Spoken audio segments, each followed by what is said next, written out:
Mummy जी, मैं बाजार जा रही हूँ। वहाँ से थोड़ी देर के लिए मैं मायके भी चली जाऊंगी। ठीक है बहू, ध्यान से जाना। पूनम का मायका और ससुराल एक ही शहर में होने के कारण जब भी उसका मन करता था तो वो मायके का एक चक्कर लगा ही आती थी। लेकिन अब उसके बेटे की परीक्षाएं चल रही थी, इसीलिए वो काफ़ी दिनों से मायके नहीं जा पाई थी। वैसे भी मायके में उसकी नई नवेली भाभी आई थी और भाभी के आने के बाद पूनम को हमेशा यही चिंता लगी रहती थी कि पता नहीं उसकी भाभी रवीना माँ के साथ अच्छा व्यवहार करती होगी भी या नहीं।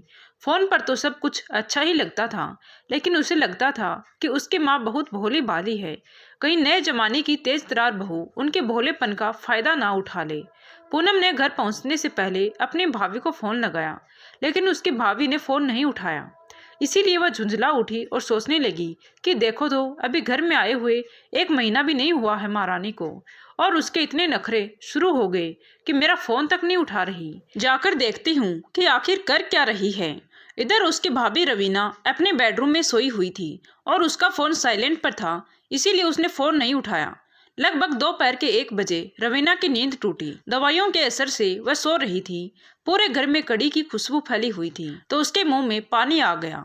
वो धीरे से उठती हुई हॉल में आई और रसोई के दरवाजे पर जाकर खड़ी हो गई। उसने अपनी सास विमला जी से कहा, मम्मी जी, खाना बन गया या मैं कुछ मदद कर दूं? तो विमला जी ने कहा, नहीं बहू, तुम जाकर सोफे पर बैठो, मैं अभी आती हूँ। खाना लगभग तैयारी है। रवीना जाकर सोफे पर बैठ गई और अपना फोन उठाकर अपनी माँ को मैसेज करने लगी कि माँ को बता देती हूँ कि अब मेरी तबीयत थोड़ी ठीक लग रही है। उसी समय उसकी ननद पूनम हाथ में पर्स लटकाए हुए घर के अंदर आई और अपनी भाभी को हॉल में बैठे हुए देखकर वो कहने लगी, क्या बात है भाभी, आज तो सुबह से आपने फोन ही नहीं उठाया। तभी रवीना कहने लगी, दीदी, वो आज मेरी सुबह से तबीयत ठीक नहीं थी ना, इसीलिए मैं फोन साइलेंट पर रखकर सो गई थी। अभी अभी मैंने फोन हाथ में उठाया है। तभी विमला जी रसोई से हाथ पोंछते हुए हॉल में आई और कहने लगी, बहू, खाना बन गया है, लगा दूं क्या? लेकिन तभी उसकी नजर अपनी बेटी पूनम पर पड़ी तो उसको देखते ही वह खुश हो गई और कहने लगी, अरे वाह पूनम, तुम यहाँ, अच्छा हुआ तुम आ गई। अभी बहू के कहने पर मैंने कढ़ी चावल बनाए हैं, तुम भी खा लेना। ये सुनते ही पूनम का पारा चढ़ गया और वह कहने लगी कि भाभी के रहते हुए आप इतनी देर से रसोई में खड़ी होकर क्या कर रही थी? अभी आपसे फरमाइश भी करने लगी है। तभी रवीना कहने लगी, नहीं दीदी, वो मेरी तबीयत ठीक नहीं थी ना, इसीलिए। तभी पूनम अपनी भाभी की बात बीच में ही काटते हुए कहने लगी, थोड़ी सी तबीयत खराब हो गई तो क्या तुम मेरी माँ से ही सारा काम करवाने लग गई? अपनी बीमारी का बहाना लेकर मेरी माँ के सामने इतने नखरे दिखाने की जरूरत नहीं है भाभी। वैसे भी ये आपकी माँ नहीं, सास है। ननद की बात सुनकर रवीना की आंखों में आंसू उतर आए। अपनी बहू की आंखों में आंसू देखकर विमला जी ने भी कड़क आवाज में कहा कि पूनम, तुम कैसे बातें कर रही हो? ये तुम्हारी भाभी है, इस घर की बहू है। क्या भाभी से बात करने का यही तरीका होता है? क्या मैंने तुम्हें ऐसे ही बातें करना सिखाया था? तो अपनी माँ की बात सुनकर पूनम चिढ़ गई और गुस्से में कहने लगी, माँ, तुम बहू का पक्ष लेकर बेटी से इस तरीके से बात कैसे कर सकती हो? आखिर मैंने गलत क्या कहा है? मैं तो तुम्हारे पक्ष में ही बात कर रही हूँ। अरे ये बिस्तर पकड़ कर बैठी रहेगी तो तुम इसकी फरमाइश पर रसोई में लगी रहोगी तो मैं कुछ कहूंगी नहीं क्या?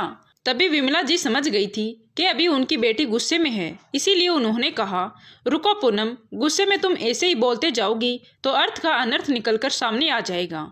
तुम पहले शांत हो जाओ, 2 घूंट ठंडा पानी पियो और फिर आराम से बात करो। तभी पूनम अपना पर्स सोफे पर पटकते हुए बोली कि आराम से क्या बात करूं माँ, ये महारानी यहाँ आराम से बैठी हुई है और आप वहाँ रसोई में काम कर रही हो। ऊपर से आपके घुटने में कितना दर्द रहता है, फिर भी इसने आपको रसोई में खड़ा कर रखा है, तो मुझे तो बोलना ही पड़ेगा ना। इसी तरह आप हमेशा घर की बहू से दबकर रहोगी तो बुढ़ापे में ये आपके सिर पर ही सवार रहेगी। अपनी ननद की बात सुनकर रवीना की आंखों से टप टप आंसू टपकने लगे। वो तो अपनी सास और ननद का बहुत सम्मान करती थी और हमेशा अपनी सास का ध्यान रखने की कोशिश भी करती थी, लेकिन आज तबीयत ठीक नहीं होने के कारण ही वह रसोई में नहीं जा पाई थी। ऊपर से उसकी सास ने खुद आगे बढ़कर कहा था कि उसे क्या खाने की इच्छा हो रही है।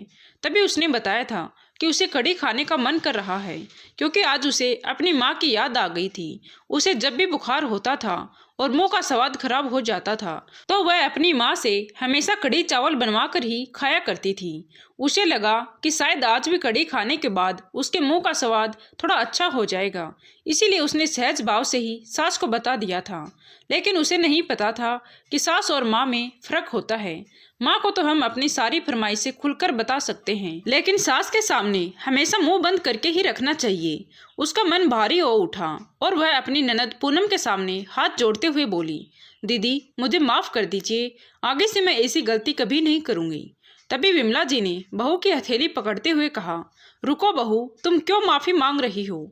तुम्हारी कोई गलती नहीं है। फिर अपनी बेटी की ओर देखते हुए बोली, देखो पूनम, तुम्हारी भाभी मुझ पर कोई अत्याचार नहीं कर रही है। इसकी तबीयत खराब थी, इसीलिए मैंने ही खुद आगे बढ़कर इससे पूछा था कि तुम्हें क्या खाने की इच्छा हो रही है बेटा। तभी इसने कहा था कि मम्मी जी, कढ़ी चावल खाने की इच्छा हो रही है। कढ़ी चावल बनाना कोई बहुत बड़ी बात नहीं है, वैसे भी मुझे कुछ ना कुछ तो बनाना ही था, तो फिर मैंने कढ़ी चावल बना लिया। और तुम एक बात मत भूलो, तुम्हारी भाभी अभी 1 महीने पहले ही आई है। जब तुम्हारी भाभी नहीं आई थी तो भी घर का सारा काम मैं अकेली ही करती थी। तो अगर मैं अपने लिए और अपने बेटे के लिए 2 वक्त का खाना बना सकती हूँ, तो फिर बहू के आने के बाद मैं उसके लिए भी खाना बना ही सकती हूँ ना। इसमें इतना बवाल मचाने वाली कौन सी बात है? और पूनम, ससुराल में जब तुम्हारी तबीयत खराब हो जाती है तब तुम्हारी सास और ननद भी तो तुम्हारी कितनी मदद करती हैं, और तब तुम्हें कितना अच्छा लगता है। उस समय तुम खुद फोन करके उनकी तारीफ करती हो। उसी तरह अगर मैंने भी अपनी बहू का ध्यान रख लिया तो कौन सी बड़ी बात हो गई। अपनी माँ की बात सुनकर पूनम जरा नरम स्वर में बोली, वह सब तो ठीक है माँ, लेकिन तुम्हारे घुटनों का दर्द, उसका क्या? तभी विमला जी हंसते हुए बोली, अरे बेटी, घुटनों का दर्द तो बहू के आने के बाद से ही संभल गया है। ये रोज तेल की मालिश करती है और दवाइयाँ लगाती है। इसने तो मुझे दूसरे डॉक्टर से दिखाकर एक्सरसाइज भी शुरू करवा दी है, और अब मेरे घुटनों में दर्द रहता ही कहाँ है। बहू ने मेरा ध्यान रखा, तभी तो आज उसकी बीमारी के समय मैं उसका ध्यान रखने के लायक बन पाई हूँ। आज मैं इसका ध्यान रखूंगी तो कल को ये मेरा ध्यान रखने के लायक बन जाएगी। परिवार में तो ऐसे ही रहा जाता है बेटा। जब किसी को कोई समस्या हो तो एक दूसरे को उसके लिए खड़ा रहना चाहिए, तभी एक दूसरे की समस्या में सामने वाला व्यक्ति भी उसकी सहायता कर पाता है। अगर हम किसी एक से ही सारी उम्मीद रखेंगे और उम्मीदों का सारा बोझ एक के ऊपर ही छोड़ देंगे तो वह अकेला कब तक जिम्मेदारियां निभा पाएगा।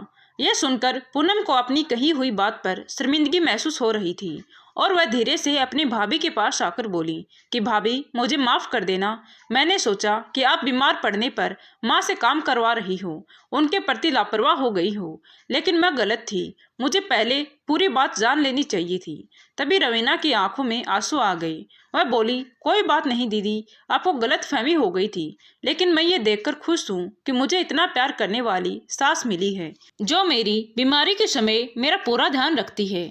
मेरी सास तो अच्छी है ही, और ननद को भी गलत फहमी हो गई थी जो अब मम्मी जी ने दूर कर दी है। इतना कहकर उसने पूनम को गले से लगा लिया और सास की तरफ प्यार भरी नज़रों से देखने लगी। उधर विमला जी भी सुकून से भर उठी कि उन्होंने अपनी बेटी को रिश्तों में कड़वाहट घोलने से रोक लिया था। दोस्तों, वैसे तो कहा जाता है कि एक माँ की ममता में बहुत ताकत होती है। वह अपनी बीमारी में भी अपने बच्चों के लिए उठ खड़ी होती है। तो अगर बहू के आ जाने के बाद बहू की बीमारी के समय उसके लिए थोड़ा बहुत कुछ कर भी देती है तो इसके लिए ज़्यादा बवाल मचाने वाली कौन सी बात होती है। क्योंकि यदि माँ अपने बच्चों का ध्यान रख सकती है तो बहू का ध्यान रखना भी तो उसका ही फर्ज बनता है। धन्यवाद दोस्तों। कहानी कैसी लगी कमेंट करके ज़रूर बताएं। अच्छी लगी हो तो प्लीज़ वीडियो को लाइक, शेयर एंड सब्सक्राइब जरूर करें। Thank you.